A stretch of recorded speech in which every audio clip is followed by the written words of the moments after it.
Graça e paz, meus irmãos. Vamos continuar o estudo e concluir o capítulo 7 do livro de Atos. Abram suas Bíblias para a gente acompanhar o estudo e para vocês terem o contexto todo, para vocês poderem estudar. Vamos estudar do versículo 54 ao 60, que está tratando da morte de Estevão. Versículo 54. Ouvindo eles isto, no caso eles são os fariseus, enfureciam-se no seu coração e rilhavam os dentes contra ele. Se nós trouxermos para os dias de hoje, para o Novo Testamento, para o Evangelho de Jesus Cristo, só aqui nós já conseguimos compreender que os fariseus, eles não estão vivendo conforme a palavra de Deus, pois o próprio Cristo fala que se você, mesmo em pensamento, se irar contra o irmão, você já está pecando. E nesse caso, os fariseus enfureceram-se contra Estevão. Versículo 55. Mas Estevão, cheio do Espírito Santo, fitou os olhos no céu e viu a glória de Deus. Quando nos referimos à glória de Deus, nós conseguimos fazer uma imagem da presença luminosa de Deus e do seu trono, e Jesus que estava à sua direita. Aqui eu quero fazer uma observação interessante para que vocês observem durante a leitura e o estudo da Bíblia.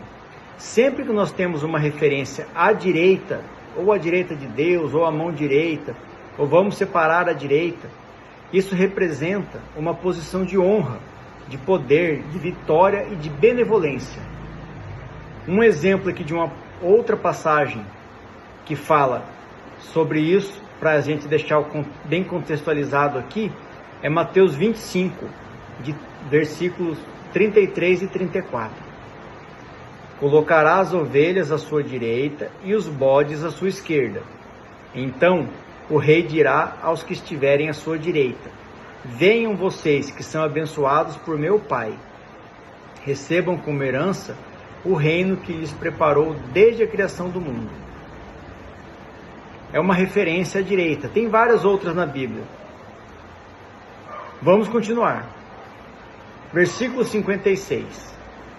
E disse Estevão: eis que vejo os céus abertos e o Filho do Homem em pé à destra de Deus. Quando Jesus estava sendo interrogado, ele fez uma menção muito parecida com essa. Porém, ele dizia que o céu ia se abrir e eles veriam o Filho do Homem sentado à direita de Deus. Nesse caso, Jesus estava de pé. O que nós podemos concluir aqui é que Jesus estava de pé para receber Estevão, ou estava como seu advogado. Versículo 57. Eles, porém, clamando em alta voz, taparam os ouvidos e unânimes arremeteram contra ele. A própria palavra de Deus machucava os ouvidos dos fariseus. Eles não queriam ouvir a palavra, eles queriam que a sua vontade fosse atendida.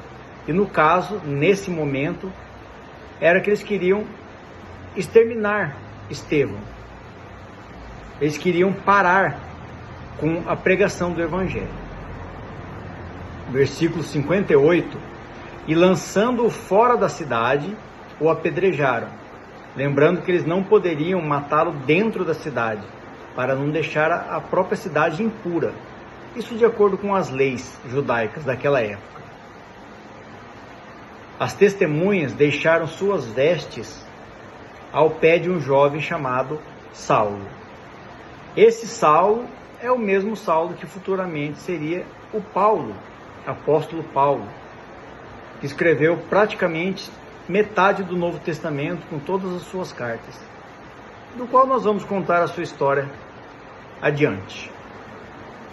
E apedrejaram Estevão, versículo 59, que invocava e dizia: Senhor Jesus, recebe meu espírito.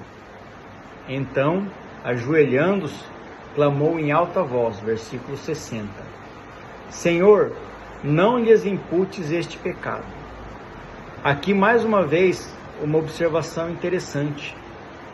Quando nós estávamos acompanhando no estudo falando sobre a crucificação de Jesus, quando Jesus foi crucificado, nós podemos ver isso em Lucas 23, versículo 34, Jesus dizia: Pai, perdoa-lhes, porque não sabem o que fazem.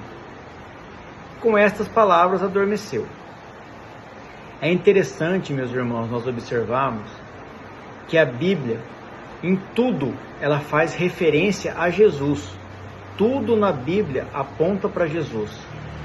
Não é simplesmente um livro de história que nós vamos lendo para nos divertir, para nos distrair. Nós temos que estudar a Bíblia, entender a mensagem que ela quer dizer nas entrelinhas, buscar o entendimento.